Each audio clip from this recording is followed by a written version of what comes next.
하나님의 말씀을 보도록 하겠습니다. 하나님의 말씀은 마태복음 15장 21절에서 28절까지 제가 한 절 읽고 여러분들 한 절 읽고 교도하도록 하겠습니다. 하나님의 말씀은 마태복음 15장 21절. 예수께서 거기서 나가사 두로와 시돈 지방으로 들어가시니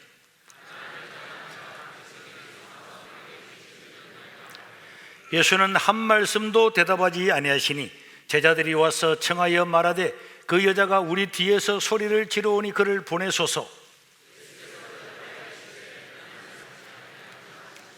여자가 와서 예수께 절하며 이르되 주여 저를 도우소서.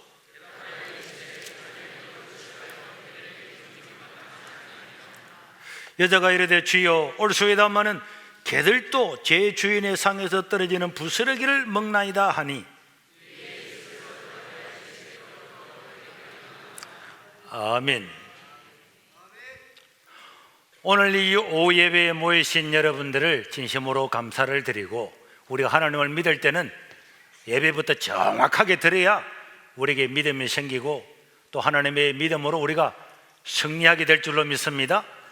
자, 우리 앞에 보니까 예수님은 유대인들이 복음을 거부를 하면서 예수님의 제자들이 손을 씻지 않고 떡을 먹었다고 완전히 난리를 쳤어요. 그래서 우리 예수님은 유대를 떠나서 저 북쪽에 있는 두로와 시돈이라는 동네에 들어가게 되었는데, 우리 주님은 자기를 믿지 않는데, 자기를 믿지 아니하면은 역사를 하지 않아요. 마태복음 13장 58절에도요 그들이 믿지 않음으로 말미암아 거기서 많은 능력을 행하지 아니하셨다. 예수님이 자기 고향에 갔더니 우리가 알고 있는 예수님이잖아 이렇게 생각하고 예수님을 잘 안 믿으니까 거기서는 안 믿는 데는 역사를 하지 않고 능력을 일으키지 않았다고 성경은 말하고 있습니다. 이로 보면은 믿음이라고 하는 것은 하나님이 인간 세계에서 능력을 베푸시고 기적을 베푸시는 통로임을 믿으시기를 바랍니다. 하나님께서 사람한테 은혜와 능력과 기적을 주려고 하는데 이 기적은 반드시 믿음의 파이프라인을 통해서 이루어진다는 것. 믿음이 없으면 다 헛방입니다.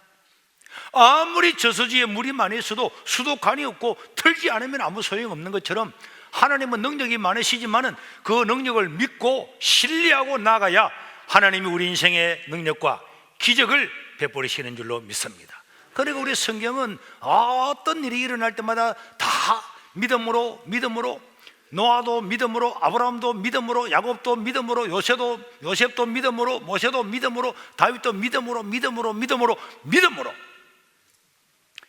믿음이 아니면은 아무것도 할 수가 없고 하나님은 어떤 능력도 행하지 않으시고, 히브리서 11장 6절에 보니까 믿음이 없으면 하나님께서 기뻐하지 못한다. 믿음이 없으면 하나님을 기쁘시게 못한다는 거예요. 그러니까 믿음이 있어야 하나님이 그 사람을 뭐 한다고요? 기뻐하신다는 거예요. 하나님은 그러니까 믿음 있는 사람을 기쁘게 보는 거예요. 와, 믿음이 있구나. 그래서 우리 예수님은 이 땅에 계실 때 나중에도 나오겠지만은 믿음 있는 사람을 보면은 그렇게 좋아하셨고, 예수님의 제자들이 믿음이 없을 때에 이 믿음이 작은 자들아 어찌하여 의심하였느냐. 우리 예수님이요 제자들이 뭐 다른 거 실수하고 뭐 이런 건 다 넘어갔어요. 그러나 믿음이 없을 때마다 믿음이 작은 자들아 왜 의심하였느냐. 우리 예수님은 우리가 믿음이 장성하기를 바라고 믿음이 성장하기를 바라고, 우리 성도들이 하나님을 진정으로 믿을 때에 우리 하나님 우리를 기뻐하시는 줄로 믿으시기를 바랍니다. 그런데 우리 예수님께서 이 유다를 떠나서 두로와 시돈 지역으로 갔는데 거기에서 갑자기 많은 사람이 또 나타났겠죠. 그런데 그때에 한 여자, 이 여자 이름은 모르는데 가나안 여자라고 하는 거죠. 이 가나안 땅에 살고 있는 여자, 가나안 여자는요 이 가나안 땅에 사는 사람을 이스라엘 백성들은 개처럼 취급했잖아요.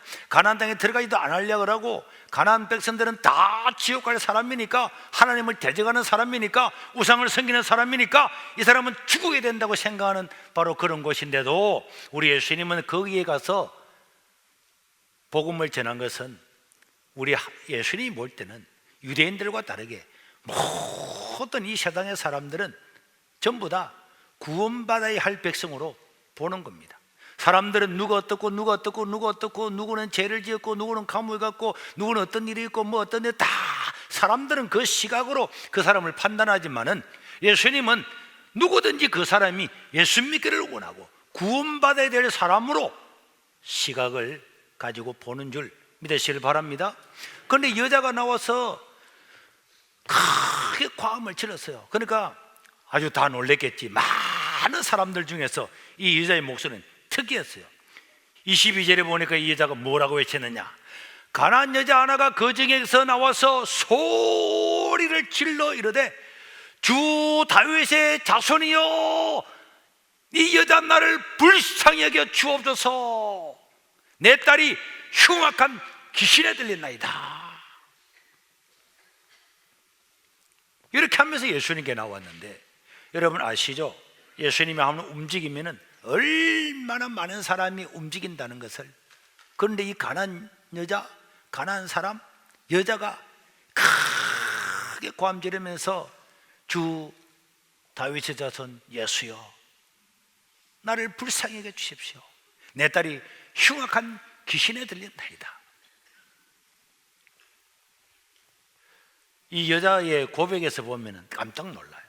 예수님도 깜짝 놀랐을 겁니다. 예수님을 주 다윗의 자손 예수여, 이거는 예수님을 뭐로 보았다는 겁니까? 메시아, 그리스도, 구원자로 보았다는 거죠. 그러니까 이방인들 가운데서도 이 예수님에 대해서 정확하게 알고 있는 사람이 있었다고 하는 것은, 그 당시에 많은 사람들이 예수님은 메시아야, 예수님은 다윗의 자손이야, 이런 걸 알고 있었는데, 자기의 어려운 사정을 가지고 딸이 흉악한 귀신에 들렸을 때에 이것을 예수님께 가지고 나온 여자는 드물게도 이 여자 한 사람이었다는 거예요. 사람들은 전부 다 하나님은 전능하십니다, 여러분 믿습니까? 하나님은 우리의 기도를 들었습니다, 믿습니까? 당연히 믿지. 그걸 정말로 믿는 사람 같으면 하나님께 나와서 주야 부르짖어야 되죠.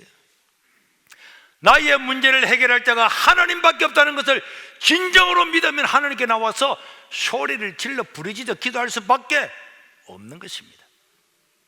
그걸 정확하게 믿지 못하고 희미하니까 기도 안 하는 거잖아요.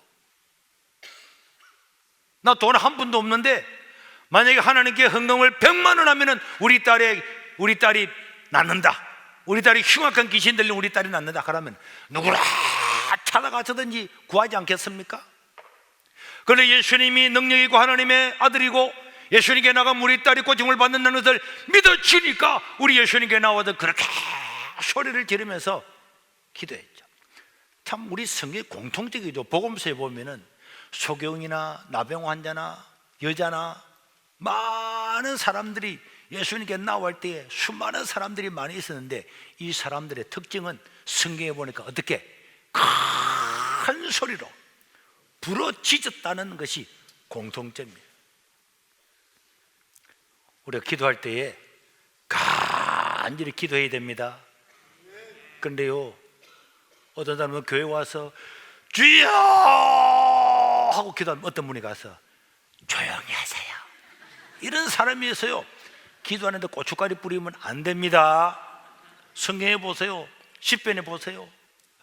정말로 답답한 사람들은 환난 중에 부르짖어 기도하고, 기가 막힐 농대에서 기도하고, 고통 가운데 질병 가운데 기도하고, 다 부르짖어서 기도하는 것이 3분의 2 이상이에요. 한나 같은 사람도 얼마나 부르짖어 기도하다가 이제는 입에서 말이 나오지 않을 만큼 입만 달싹거릴 정도로 기도했죠. 하나님께 기도할 때는 신령과 진정으로 진심으로 주님을 바라보고 부르짖고, 주님이 내게 긍휼을 베풀어야만이 내가 살아갈 수가 있습니다. 그 강력한 믿음을 가지고 하나님께 간구해야 그 기도를 통해서 내가 응답을 받을 때, 와, 하나님은 살아계시구나, 내 기도를 들으시는구나, 그 하나님의 은혜와 능력을 내가 알게 되는 거예요. 감사하게 되는 거예요. 그래야 신앙생활이 재밌는 거예요. 기도하는데도 뭐 2분도 안 돼서 비틀고 앉아가지고 무슨 기도인지 모르고 했던 것도 하고 아무 생각이 없는 거예요. 그렇게 하면은 그게 기도를 할 수 있겠습니까? 우리 예수님이 말씀하신 것처럼 중언부언의 기도가 될 수밖에 없는 것입니다. 그러니까 큰 소리로 그렇게 많은 사람이 있어도 간절히 기도하니까 결국은 이 딸을 주님께서 고쳐주셨잖아요. 저도요, 우리 누님도 계시지만은 제가 초등학교 한 4학년 때까지는 아침에 딱 일어나면요 책을 읽었어요. 우리 집이 길가이기 때문에 그 마루층에 앉아서 막 책을 읽으면은 우리 엄마가 그래 좋아했다니까. 그래서 지금도요, 뭐 군수님과 참새라는 그런 거 있었는데 제가 그걸 얼마나 많이 읽었는지 다 외웠어요. 학교 때 갔더니 이제 옛날에 학교에서 책을 읽히잖아요, 선생님이. 근데 선생님, 제 책 안 보고 제가 다 보겠다 이래가지고 그 과목 한 과를요 다 그냥 외웠다니까. 어떤 사람은 제가 영 공부를 못하고 이런 사람인 줄 생각을 해. 그만큼의 책을 막 읽었거든요. 이렇게 다 읽으니까 얼마나 좋아요. 제 어머님이 이제 부엌에서 일하고 뭐 일하면서도 아들이 다 목소리를 가지고 책을 읽으니 좋잖아요. 그런데 초등학교 5학년 들어가면서부터 목이 쉬었어요. 쉬었어요. 이제 변성인 줄 알았죠. 그런데 이게 변하지 않는 거예요. 그대로 그는 계속. 그래가지고 제 어머님이 돈도 없는데 어떻게 하든지 삼당리까지 가서 한약방에도 가고 탁 하고 하면서 현보야, 네가 옛날처럼 네 목소리가 한번 튀어졌으면 좋겠다, 그렇게 이야기했어요. 그래서 내가 이제 예수님을 믿고 주님을 영접하고 중3 때가 되어서 내가 간절히 기도를 하다가 이래서는 안 되겠다. 내가 하나님께 100일 동안 작정하고 기도를 해야 되겠다. 그래서 제가 늘 새벽기도 나갔지만은 특별히 작정을 해서 저녁에도 학교 갔다 오면 교회를 가서 100일 동안을 간절히 하나님, 나는 목사가 되기를 원하는데 이렇게 목이 쉬면 어떻게 되겠습니까? 목을 고쳐달라고. 학교 가도 제가 선생님 질문했습니다 이러니까 옆에 있는 아들이 지가 막 이게 막 내가 이야기 들으면 그래. 그렇게 하니까 저도 답답하잖아요. 그래서 100일 동안 기도를 하는데 어느 날 한 100일 뭐 가까이 좀 됐는데 어느 날 기도하다가 꿈인지 환상인지 갑자기 내 앞에서 환한 빛이 비치더니 너의 손으로 너의 가슴을 만져라, 손을 거기에 얹어라 이러더라고. 그래서 내가 가슴하고 목에다가 손을 다 얹으셨는데 하늘에서요 빛이 확 비치는, 너무나 밝은 빛인데 이 빛이 눈이 부시지 않고 푹하면서도 부드러운 빛이 쫙 비치더라고. 그래 기도 탁 했는데 이게 환상인가 꿈인가? 그 내가 내 목이 나설라니까 해보니까 똑같더라고. 이거 그냥 내가 너무 목에 대해서 꿈을 생각을 하다 보니 꿈을 꿨나 이랬는데, 그래가지고 한두 달 정도 지났어요. 100일 기도 듣고 지나갔는데 우리 남녀 공학인데 그 여학생 한 명이 야 현보야, 너 요새 목소리 좋아졌다는 거야. 그래서 내가 보니까 좋아졌어요. 지금 이렇게 회복이 된 겁니다. 저는 하나님 많은 은혜들 가운데서 이런 것도 우리 하나님께 기도할 때에 정말 나의 문제를 가지고 하나님 아버지 앞에 나와서 간절히 기도하는 것은 너무나 중요하다고 생각합니다. 우리의 문제가 있는데, 나에게 질병과 가난과 고통과 태산 같은 문제가 있는데 이 문제를 하나님께 아뢰지 않는다는 것은 하나님을 안 믿는 거잖아요. 하나님을 믿는 사람은 누구든지 하나님 앞에 나와서 기도해야 될 줄로 믿습니다. 이 여자처럼 주 다윗의 자손이여 나를 불쌍히 여기소서, 내 딸이 흉악한 귀신에 들렸나이다. 여러분, 그 당시에 약이 있습니까? 정신과 병원이 있습니까? 그 아리따운 딸이 귀신에 들렸으니까 그 엄마 마음이 어떻겠습니까? 그런 안타까운 마음을 가지고 예수님께 나와서 외치잖아요. 자, 이 정도 하면은 예수님은요 다 고쳐주셨어요. 다 고쳐주셨어요. 이러느라 네 소원이 뭐냐, 이렇게 해라 저렇게 다 고쳐주셨는데 오늘 본문에만 특이하게 우리 예수님께서 안 고쳐준 사건이 있습니다. 처음부터 안 고쳐주는 거예요. 22절에 보니까 그 여자의 부르짖음을 들었던 이 이야기에 나오죠. 가난한 여자 하나가 그 징에 나와서 소리 질러 이르되 주 다윗의 자손이여 나를 불쌍히 여소서, 내 딸이 흉악한 게 귀신이 들렸나이다, 이렇게 했더니 우리 예수님께서 23절에 뭐라 그랬습니까? 예수는 한 말씀도 대답하지 아니하시니 그 소리 뒤에서 주 다윗의 자손 예수여 나를 불쌍히 여소서, 우리 딸이 흉악한 귀신 들린나이다, 그렇게 해도 예수님은 한 말씀도 대답 안 하시고 계속 길을 가시는 거예요. 그러니까 그걸 보다 못해서 누가 왔습니까? 제자들이 와서 청했다 그랬잖아요. 예수님 저 여자가 저렇게 하는데 예수님 고쳐줘야 되지 않겠습니까? 하면서 제자들이 와가지고 너무 안타까워서 제자들이 와서 예수님한테 청할 정도로 했어요. 그 여자가 우리 뒤에서 소리를 지르니 그를 고쳐서 보내야 되지 않겠습니까? 그렇게 하고 그 여자를 제자들이 데려왔겠죠. 그랬더니 예수님께서요 아주 모욕적인 말씀하셨어요. 24절에 보니까 예수께서 대답을 이르시되 나는 이스라엘 집에 잃어버린 어린 양 외에는 다른 데로 보내심을 받지 아니하였노라.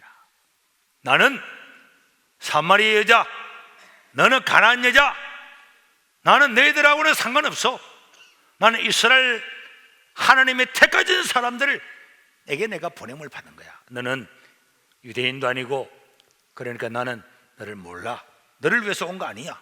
그들을 딱 했어요. 그럼 여자 어떻게 하겠습니까? 유대인 아니랄까 싶어서 이렇게 할 수 있는데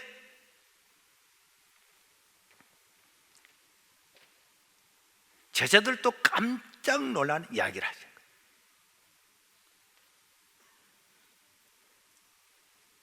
얘들아, 내가 왜 이 여자를 고쳐주지 않은지를 아느냐? 제자들한테도 다 이런 걸 교육을 시키고 있는 거예요. 여러분, 우리 예수님께서 그 여자의 부르짖음을 듣고도 왜 고쳐주지 않았을까요? 나중에는 알죠. 나중에는 왜? 그 여자를 뭐 하려고? 정말로 예수님을 신뢰하고 믿는가를 뭐 해보려고? 테스트, 시험해보려고. 그래서 우리 예수님은 종종 큰 은혜를 베풀기 전에 사람들한테 그 믿음을 요구하시고 그 믿음을 테스트를 하셨어요. 아브라함도 정말 하나님을 잘 믿으니까 어디까지 믿는가 보자. 나의 종 아브라함이 누구인가 보자. 그것도 우리한테 교훈을 보여주려고 한 거죠. 그래서 100세를 얻은 네 아들을 하나님께 한번 바쳐보라 했는데도 바치잖아요. 그러니까 그때부터 하나님은 아브라함에게 일평생 동안 시험을 주지 않았어요. 자기 100세 얻은 아들까지도 하나님이 바치려고 하니까 바치려고 하는데 뭐 다른 시험 할 필요가 있습니까? 그래서 아브라함 믿음의 조상이 된 거죠. 이스라엘 백성들에도 시험했습니다. 너희들이 홍해를 건너서 가나안 땅에 들어가면 너희들 먹을 거는 하늘에서 만나를 내려서 주고 반석에서 물을 주고 다 할 거다, 이런 말 한 말씀도 안 하시고 농사 지을 수도 없고 양을 키울 수도 없는 그 광야로 다 몰아넣었습니다. 하나님은 나는 너와 함께 할 거다, 그 말만 했어요. 그 말만. 그런데 거기에 간 사람들은 광야에서 뭐 먹고 살지, 어떻게 살지, 얼마나 걱정이 많겠어요. 하나님은 그들의 믿음을 시험한 거예요. 그러니까 막 양식이 떨어지니까 원망했죠. 하나님 만나를 주었잖아요. 물이 없으니까 반석에서 물을 내서 주었잖아요. 하나님은 다 주시면서도 이 백성들이 하나님을 자발적으로 하나님의 능력을 믿고 사는가 안 사는가 그걸 그렇게 보고 싶은 거예요. 하나님은 엘리야한테 3년이 지나면은 6개월이 지나면 비를 주겠다고 했습니다. 했는데 엘리야가 그것을 정말 믿는가를 보면서 엘리야가 기도하잖아요. 끝까지 기도하잖아요. 몇 번? 7번 될 때까지. 정말로 나의 종 엘리야가 나의 말을 믿는가? 그건 보는 겁니다. 뭐 나만 장군에도 마찬가지고 7번 모욕하라, 그의 믿음을 터졌다는 거예요. 우리는요, 한 번, 2번 하면은 하나님 내 기도를 들으시나 안 들으시나, 뭐 하나님은 뭐 살아 계시니 안 계시니, 뭐 하나님 뭐 해봐야 뭐 내가 얼마나 헌신하고 수고했는데 하나님은 내 기도도 안 들으시고 온갖 소리 다 하지만은 하나님 절대로 끄떡 안 합니다. 큰 은혜와 믿음을 줄 사람에게는 반드시 그 믿음을 터득하고 난 다음에야 주는 거예요. 그래서 시험의 핵심은 네가 진실로 하나님을 믿는가 안 믿는가, 그걸 물어보는 거죠. 예수님을 다윗의 자손이라고 외쳤잖아요. 다윗의 자손으로 맺혔으면 다윗의 자손이라고 외친 것을 정말로 믿는가 안 믿는가를 주님은 테스트하고 싶은 거예요. 아니, 가난한 여자가 어떻게 저런 말을 할 수 있을까? 놀라운 말을 했는데 저걸 정말로 믿나? 그래서 아주 냉정하게 나는 이스라엘 나라에 잃어버린 양을 찾으러 왔지 너희들을 찾아온 게 아니다, 이런 말했더니 25절에 여자가 와서 이렇게 이야기합니다. 여자가 와서 예수께 절하며 이르되 주여 저를 도와주소서. 이런 모욕적인 이야기를 들었는데도 이 여자는 와서 주님 저를 도와주세요 이렇게 이야기를 했더니 이쯤 되면 우리 예수님도 그래 알았다 이래 할 건데, 예수님 그래 안 하시는 분인데, 예수님께서 26절에 누구한테도 이야기하지 않았던 이야기를 이 여자한테 했어요. 대답하여 이르되 내 자녀에게 줄 떡을 취하여 너와 같은 개들에게 던짐이 마땅하더냐? 아니야.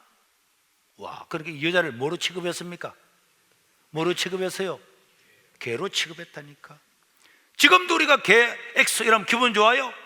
안 좋지. 어디 있어? 이래 하고 말이야 막 폭력을 행사하고 명예훼손했다고 난리가 난다니까. 목사님이 상담받으러 온 여자한테 개 뭐 논미를 했든지 뭐 이상한 X를 했다 이래 해서 봐봐요. 세계로 교회 목사한테 신방을 받아가서 도와달라 그랬더니 자기 말에 타당 교인을 갖다가 개 뭐라 그랬다, 개 뭐 해라 그랬다 이래가지고 인터넷에 올리고 난리 안 나겠어요? 그런데 우리 예수님께서 한마디로 말하면 여자 보고 너는 개야, 이스라엘 백성들이 너희들 개처럼 취급하잖아. 자녀에게 줄 떡을 내가 왜 개들에게 주겠냐? 야, 이 말을 하면 여자가요 뭐 개 하나 소새끼 이러면 난리가 났을 거예요.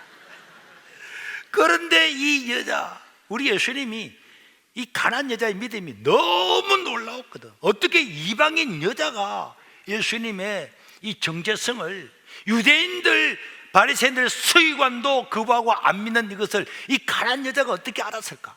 어떻게 믿었을까? 이 믿음이 진실일까? 그걸 다 테스트를 하면서 개라고 이래 이야기를 했더니 여자가 와가지고 하는 말이 놀라운 말이에요.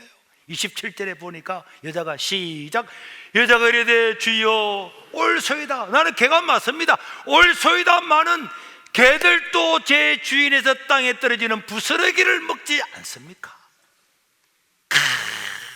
한번 따라합시다. 따라해봐요. 술 먹고 카 하지 말고 주님 맞습니다. 개처럼 취급받아야 마땅한 것이 우리 민족의 바로 냅니다. 그러나 그 개들도 주인의 상에서 떨어지는 그 부스러기를 먹지 않습니까?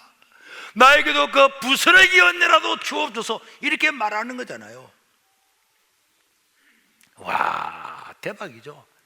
이 믿음을 이렇게 모욕적일 때, 어려울 때 이렇게 믿음을 딱 고백해야 되는데 대부분의 사람들은 이렇게 해버리면요 콧방귀 끼고 막 코가 녹을 정도로 킹킹 하다가 욕을 하고 더 떠나지 누가 했습니까?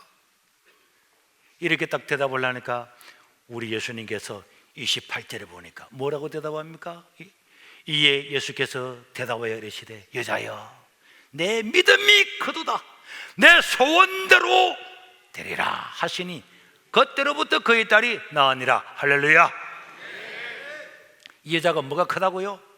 믿음이 크다는 거예요. 그러니까 우리 예수님이 어떻게 유대인들에게 적대감을 가지고 바리새인들 서기관들이 하나님의 말씀을 연구하는 사람이 하나님께서 보내신 그 메시아를 인정하지 않는데, 저 북쪽에 살고 있는 이 가난한 여자가 우리 예수님을 하나님의 아들로 구약에 연된 바로 그 다윗의 자손 메시아로 인정하는 걸 보면서, 그걸 보면서 그 시험을 테스트를 해봤는데도 그 믿음이 진짜야. 그리고 우리 주님이 여자여 내 믿음이 크도다, 내 소원대로 될지어다. 우리는요, 주여 내 소원을 들어주면 믿음으로 살겠습니다, 소원을 들어주세요 하지만은 예수님은 뭘 더 원해요? 네가 먼저 믿음으로 살아라. 네가 먼저 믿음을 가지고 구해라. 그럼 네 소원은 어떻게 된다고? 자동으로 이루어지는 거예요. 믿으시길 바랍니다. 하나님을 기쁘시게 하고 믿음으로 살면은 나머지는 하나님은 네 소원뿐만 아니라 네가 소원하지 않는 것들도 보너스로 다 얹어서 응답해 주시는 줄로 믿습니다. 마태복음 18장 10절에도 보면 8장 10절에도 나오죠. 8장 10절에도 백부장의 종이 병이 들었는데 예수님께 나왔잖아요. 백부장이 우리 종이 병들었습니다 했더니 내가 가서 고쳐줄게 이랬더니 예수님 우리 집에 올 필요가 없습니다. 나도 내가 군인인데 백부장인데 종들을 보고 오라 그러면 오고 가라 그러면 가잖아요. 예수님은 하나님 아니십니까? 우리 집에 올 필요 없이 말씀으로만 하면은 나을 줄로 믿습니다 이랬더니 우리 주님께서 와, 이스라엘 중에 아무에게서라도 이만한 믿음을 보지 못하였노라 이러면서 그 백부장을 칭찬하시고 그 종을 적극적으로 고쳐주신 줄로 믿습니다. 우리는 먼저 믿음을 가지고 하나님께 나가야 됩니다. 우리는 우리의 욕망과 욕심과 그걸 가지고 얻을 것만 생각하잖아요. 주님은 네가 너 믿음을 나타내어라. 네가 먼저 믿음을 나타내어라. 오늘 제자반에서도 그런 말씀했지만은 우리는요 다른 거는 다 요구를 하면서 네가 물질을 받고 싶냐? 11조부터 먼저 해. 너는 10의 1도 안 하잖아. 네가 10의 1도 띵가 먹으면서 네가 뭘 요구하는 거야? 내가 해야 될 일을 먼저 하고 그럼 하나님께서 네 소원대로 될지어다. 여러분들 소원이 뭡니까? 우리는 주께 나와도 소원만 아뢰지만은 우리 주님은 네가 먼저 믿음으로 하면은 네 소원은 저절로 이루어지는 거야. 이 여자는요 참 믿음이 있기 때문에 알고 보니까 예수님의 그 모욕적인 은사도 다 이겨냈어요. 그래서 믿음은요 참된 믿음이라고 하는 것은 기도하는데도 포기를 모르는 거예요. 포기하지 않는 거예요. 믿음은 절대로 포기 안 합니다. 하나님이 정말 하나님이신데 내가 포기할 수 있느냐? 믿음은 포기를 모르는 거예요. 그래서 이 여자는 하나님께 간절히 구하고 포기하지 않고 구하고, 그래서 이 여자는 이렇게 성경에 가난한 여자로서 위대하고 존귀하게 기록된 줄로 믿습니다. 우리는 늘 아는 성경이지만은 저와 여러분들이 이 성경을 대할 때마다 내 것으로 만들지 않고 그냥 하나의 설교로 지나가면 안 돼. 설교를 우리는 다른 말로 뭐라 그러죠? 하나님의 말씀이라 그러잖아. 결과는 다 하나님께 맡기고 우리는 하나님을 신뢰하고 기도해야 됩니다. 지난번에 아프리카 있을 때에 내만 들은 것이 아니고 직접 그 당사자와 노로조 선교사님이 다 들었잖아요. 거기서 집회하는 곳에서 2500km 떨어진 곳에서 그 집회에 참석을 했어요. 그분이 예수를 믿고 조그마한 시골교회 집사로 있었는데 집안 사람들이 다 비난했죠. 예수 믿는다고. 그런데 이 두 분이 결혼해서 이제 살다가 딸을 낳는데 딸을 낳다가 부인이 죽어버린 거예요. 그래서 이 남자 데이빗이죠. 이 데이빗 집사님은 그 딸 하나를 키운다고, 여러분 아프리카가 얼마나 헐벗은지 모릅니다. 정말로 눈을 뜨고 볼 수 없을 만큼 그런 곳에서 교회를 섬기고 그 딸을 섬기고 있는데, 하루는 이 딸이 엄마가 돌아가신 지 얼마 안 되니까 배가 고파서 우는데 젖도 못 주지, 뭐 이런 분유도 없지. 애가 울고 잠을 자질 않고 우니까 이 데이빗이라는 집사님이 이 아기를 안고는 밖에 나가서 하나님 이 아기에게 분유를 달라고 간절히 울면서 딸을 들고 막 그렇게 울면서 기도를 하다 보니까 이 딸이 잠을 자는 거예요. 그러면서 이 집사님 마음에 하나님 나의 기도를 들으시는 것 같다, 이런 생각이 들었는데, 그 다음날 아침에 어떤 차가 한 대 가다가 자기 집 앞에서 고장이 났어요. 그런데 그분이 내려가지고 백인 한 분이 와가지고 물어보는 거예요. 자기 집 앞에서 고장 났으니까 빙가라는 마을이 어디 있냐고. 그랬더니 그분이 여기가 빙가 마을입니다. 그랬더니 그분이 이런 이야기를 하는 거예요. 자기는 교회도 안 다니는데 어제 저녁에 맥주집에 가서 맥주를 마시고 나오는데 갑자기 하나님의 음성이 막 들리라. 음성이 들리면서 너는 마트에 가서 있는 대로 분유를 다 사서 빙가라는 마을로 가라. 이 음성을 들었는데 이 음성을 안 지키면은 죽을 것 같은 두려움이 꽉, 하나님의 두려움이 막 꽉 임하면서 이 말씀을 안 하면 내가 죽을 것 같다. 그래서 그분이 마트에 가서 분유라는 분유 다 산 거예요. 그 차를 싣고 자기가 빙가 마을을 잘못 사람들한테 물어서 가다가 한참 가는데 차가 고장나서 섣불린 거야. 그래서 이제 자기 차에서 내려가서 문을 두드린 집이 이 데이빗 집인 거예요. 그래서 사실은 이런 하나님의 음성을 듣고 내가 이게 왔는데 빙가 마을이 어디냐고. 빙가 마을은 여기고, 내가 어제 저녁에 여차저차해서 부인은 돌아가고 아기가 분유가 없어서 울고 있는 걸 이 아기를 들고 하나님께 기도했는데 하나님이 당신을 통해서 이 분유를 보냈다고. 그랬더니 막 백인하고 을사하고 하나님이 살아계시다고. 정말 하나님이 계시구나. 그래서 이 백인이 결국은 이 데이빗의 딸을 내가 키우겠다, 내가 입양을 해서 내가 키우겠다. 그래서 입양을 했어요. 그리고 이 입양한 딸을 유럽에 보내서 의사가 되었습니다. 그리고 데이빗 목사 이분은요 목사가 되었어요. 그리고 우리가 집회할 때 딸하고 같이 참석을 했습니다. 여러분, 하나님은 오늘 또 하나님의 살아계심을 믿고 정말 기도를, 정말 내 딸이 죽어간다면 여러분 기도가 어떻겠습니까? 간절한 기도와 하나님의 신뢰한 믿음을 하면은 믿지 않는 자를 불러서 그 사람을 통해서 역사하시고 그 사람도 구원받게 하시고 자기가 키워서 도저히 할 수 없는 일들을 그 백인을 통해서 일을 하시고 그 많은 영광을 받도록 하시는 살아있는 하나님이 우리 주님이십니다. 그래서 우리 하나님께 여러분 간절히 기도해야 됩니다. 내 개인의 문제를 가지고도 간절히 기도해야 돼요. 간절히. 저는 성경 구절을요 10번, 20번, 100번을 외우고요.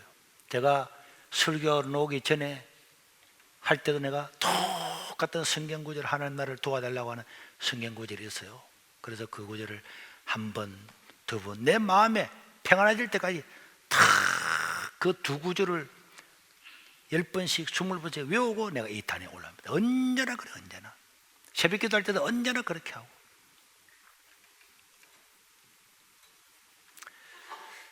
우리 하나님은 오늘도 이 여자 같은 믿음을 보고 크게 칭찬한 것처럼 우리도 믿음으로 살아야 됩니다. 믿음으로 사시고 우리 내 개인을 위해서 기도해야 되겠고, 우리 글로벌 비전을 위해서도 기도만 하고 떼오는 거, 그거는요 내 인격이 실리지 않고 내 삶이 실리지 않은 거죠. 내가 어렵지만은 매주 5,000원이라도 봉투에 넣어서 그것을 구역장한테 드려서 구역 헌금으로 해서 선교사를 돕고 내가 내 인격을 실어서 하나님께 기도하고 나가야 인생이 복되고 예수 믿는 게 즐겁고, 어려워도 교회 오면 다 봉사하는 게 재미가 있지. 잘 사고 좋은 차 타고 뭐 그랬다 살만하다고 해서 입으로 뭐 고백한다고 해서 그 재미가 있는 줄 압니까? 그 재미가 없어요. 주를 위해서 살고 헌신하는 삶이 복되고 즐겁습니다. 우리는 우리 교회가 2025년까지 100명의 선교사를 파송하는데, 저는 그동안에 우리가 한 2년 동안을 이렇게 준비를 해 오면서 한 40여 명을 지원하고 있는데요, 금년에 우리가 100명 정도는 지원할 수 있도록 하는데, 저는 이런 생각이 들었습니다. 이분이 제3세계의 학교를 100개를 지었다잖아요. 학교를 100개를 지으면은 그 학생들이 얼마나 될까요? 얼마나 많은 사람이 예수님의 복음을 듣고, 또 제가 이번에 금년 한 해 동안에 네팔이나 아프리카나 중남미를 다니면서 우리는 그 사람들에 비하면 지금 황제 같은 생활을, 황제 같아. 지난 여름에 아프리카에 우리 교인들 몇 명하고 왔을 때 얼마나 추웠는지 모릅니다. 온도가 낮아서 추운 게 아니고 어디에 들어가도 불이 없으니까. 그런데 거기서 애들은 보니까 신발도 안 신고 흙바닥에서 예배를 드리는 거예요. 그리고 오늘 이 전성훈 대표 이분의 말씀을 들으면은 가정에서부터 시작을 해서 100개의 학교를 짓고 다 해도 1년에 자기가 받는 월급만 250억이 된다고 고백. 한 달에 21억을 자기가 자기 월급으로 책정을 했다. 150억 되겠네요. 250억 되겠네.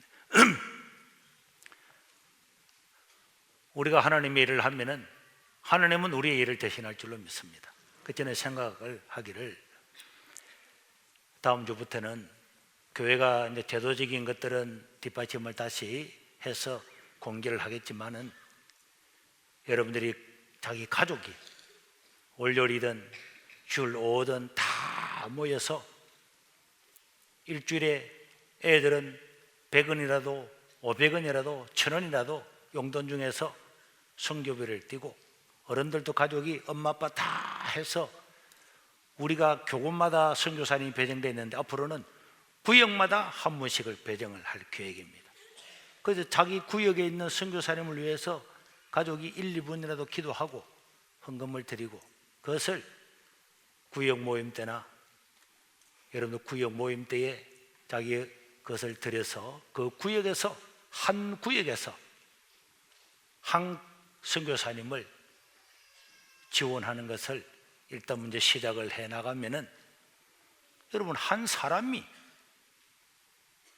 수십만 명한테 복음을 전하고 하는데 한 구역에서 한 명을 지원 못하는 게 있을 수가 없습니다. 할 수가 있습니다. 또 하나님께서 할 수 있도록 해 주실 줄로 믿습니다. 교회는 전도하고 복음 전하고 그런 하나님의 사역을 하라고 있는 거고, 우리가 구원을 받은 하나님의 백성들은 당연히 이런 사역을 감당해야죠. 그래서 어릴 때부터 어린 애들부터 우리는 어느 선교사님을 돕고 어느 선교사님을 위해서 기도를 하고 매일마다 그렇게 하다 보면 저는 가정도 회복이 되고, 애들에게도 인도, 아프리카, 중남미 저 모든 세계 각국에 있는 나라 사람들을 기도하다 보면 하나님께서 우리 자녀들에게 어마어마한 비전을 허락해 주셔서 우리가 생각하지도 못했던 하나님의 은혜와 복이 임하게 될 줄로 믿습니다.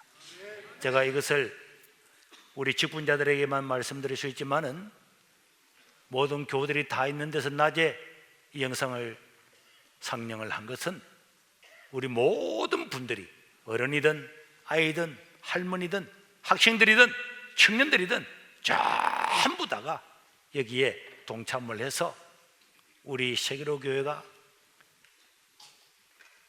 100명의 선교사를 우리가 목표를 했지만은 하나님께서 우리 교회를 통해서 우리 교단의 선교사님이 한 200몇 명 되는데요, 압니까? 내년 되면은 우리 교단이나 선교사님 전부 다 지원할 수 있는 저는 교회가 될 수도 있다고 생각합니다. 그리고 더 나아가서는 우리 한국에 있는 선교사님을 우리 다 지원 못할 이유가 어디 있습니까? 하나님 우리를 복 주시고 인도하시면 사람의 생각을 뛰어넘어서 하나님은 역사를 하는 거죠. 우리 교회가 우리 가정에서부터 선교 헌금을 드리고 기도하고, 그 선교사님을 위해서 기도하고, 선교사님의 기도 제목을 받아서 기도하고, 또 구역에서 구역 모임을 하고 난 다음에 반드시 자기 구역에 배당된 선교사님을 위해서 기도하고, 이 선교 헌금을, 구역 헌금을 드리고, 또 우리가 좋은 일이 생기고 월급 많이 받고 보너스 받으면은 그와 상관없이 특별 선교 헌금을 드려서, 이번에도 어떤 분이 이번 주에 자기 적금을 들은 걸 2,500만 원을 껴서 이 선교 헌금을 드리겠다 그랬는데, 자기에게 하나님께 주신 은혜 중에서 또 드려서, 이렇게 해서 우리가 이 세상이 상상하지 못하는 일들을 우리 세계로 교회와 저와 여러분들이 감당할 수 있기를 주의 이름으로 축원합니다. 돈 번 자랑하지 말고 바울처럼 복음 전함으로 복음의 제사장이 된 것, 이것을 자랑하는 저와 여러분들이 될 수 있기를 바랍니다. 우리 한번 기도하겠습니다. 하나님, 우리 가정부터 시작합시다. 우리 가정부터 시작하겠습니다. 물질이 많고 적고를 전혀 상관없이 우리 가정부터 우리나라 전체 오지에서 우리 지난주에 영상을 보았듯이 아들한테 계란 하나를 먹이지를 못하는 그런 곳에서도 헌신하며 복음 전하는 선교사님들이 얼마나 많이 있는지 모릅니다. 우리나라는 그래도 잘 살잖아요. 그래도 배고프지 않고 먹고 살잖아요. 대부분의 사람들이 그 사람들에 비하면은 황제 같은 생활을 하고 있습니다. 자기들의 모든 것을 버리고 저 어려운 나라 들어가서 복음을 전하는 그분들을 후원함으로 이방인들을 우리가 제사장으로, 이방인의 제사장이 되어서 그 사람들을 하나님께로 인도하면은 그것이 바로 하나님께는 영광이고 우리에게도 영광이고 은혜가 될 겁니다. 하나님, 나부터, 우리 가정부터 이 일을 시작하게 해 주옵소서. 우리 구역이 담당한 선교사님들을 지원해서 우리가 기도하는 그 선교지에서 하나님의 역사가 나타나기를 원합니다. 우리 주의 이름 부르고 통성을 한번 기도하겠습니다. 주여, 자비로우신 우리 하나님 아버지, 하나님의 은혜를 감사합니다. 우리 세계로 교회를 기억하여 주시고 우리 가운데도 여러 가지 어려움과 고난 가운데 있는 분들도 많이 있지만은 하나님이여, 하나님이여, 이 복음의 역사를 감당할 수 있도록 도와주시고 우리 주님이 저희 오신 목적이고 교회가 세워진 이 목적을 우리가 감당할 수 있도록 하나님 아버지, 우리에게 은혜와 하나님 아버지여 이 꿈을 이루시는 명령을 하나님이 허락하여 주시옵소서. 개인마다 가정마다 이런 성교의 위대한 꿈을 꾸고 살아가는 자들에게 도와주셔서 하나님의 영광을 받아 주시옵소서. 어린아이들도 환상을 가지고 젊은이들도 꿈을 꾸고 늙은이도 예언하고 하나님 아버지여 우리의 모든 교우들이 한 마음으로 복음 전하는데 힘을 받는 자들에게 도와주셔서 이 몸된 교회를 통해서 당신의 백성들을 통하여 영광을 받아 주시옵소서.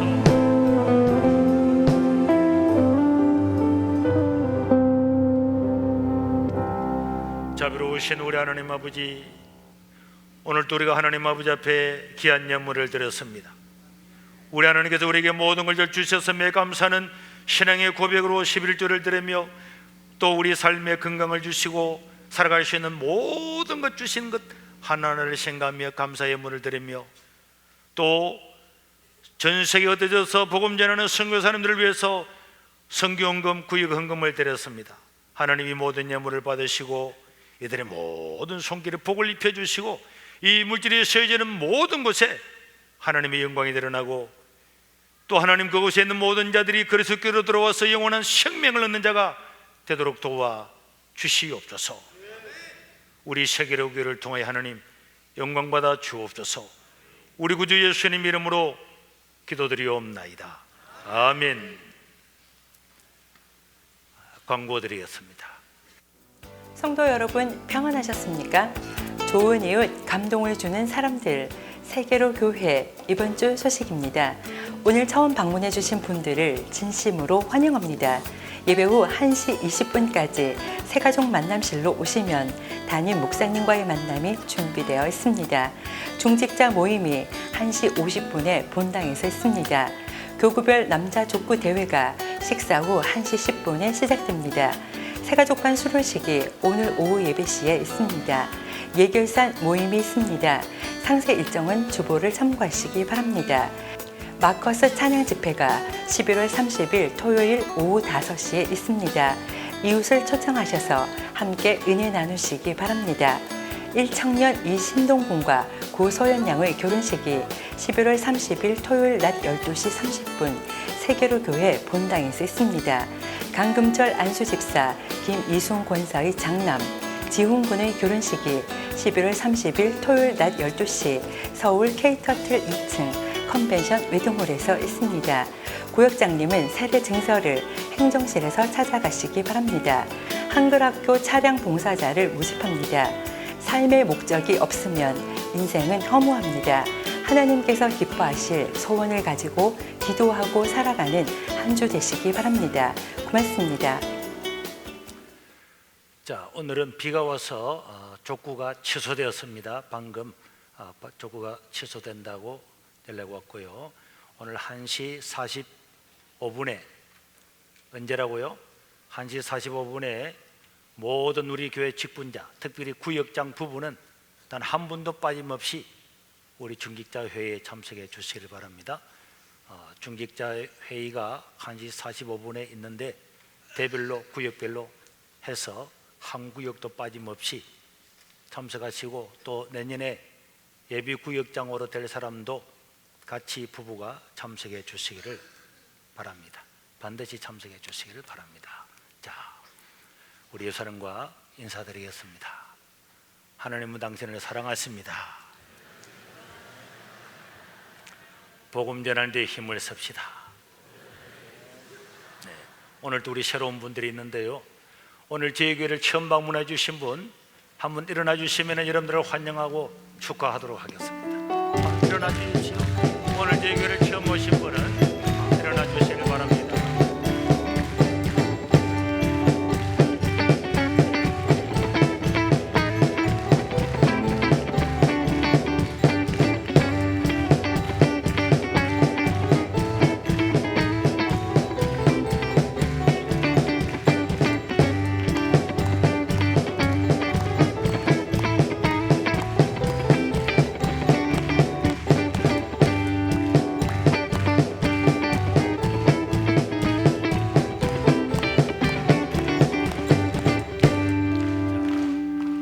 다시 한번 축하하고 환영합니다. 식사를 하시고 새가족 만남실에 오셔서 저를 만나고 갈 수 있기를 바랍니다. 우리 다 같이 일어나셔서 주기도문 송을 드리겠는데요. 오전 예배만 마치고 하루를 보내지 말고 이날은 예배하는 날이니까 오후 예배도 다 참석할 수 있기를 바랍니다.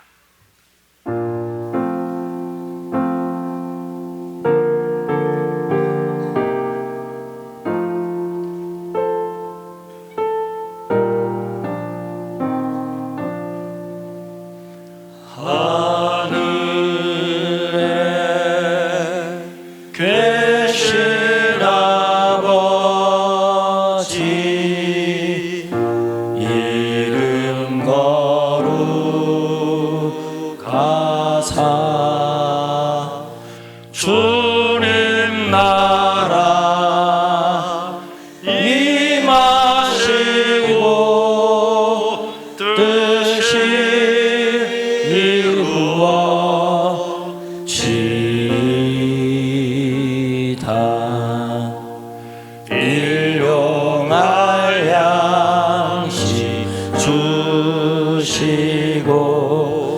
우리들의 큰 죄 다 용서하옵시고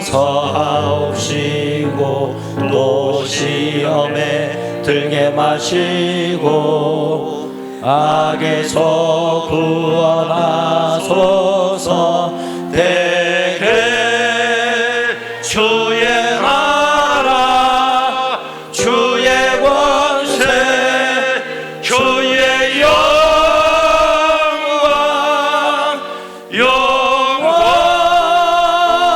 영원히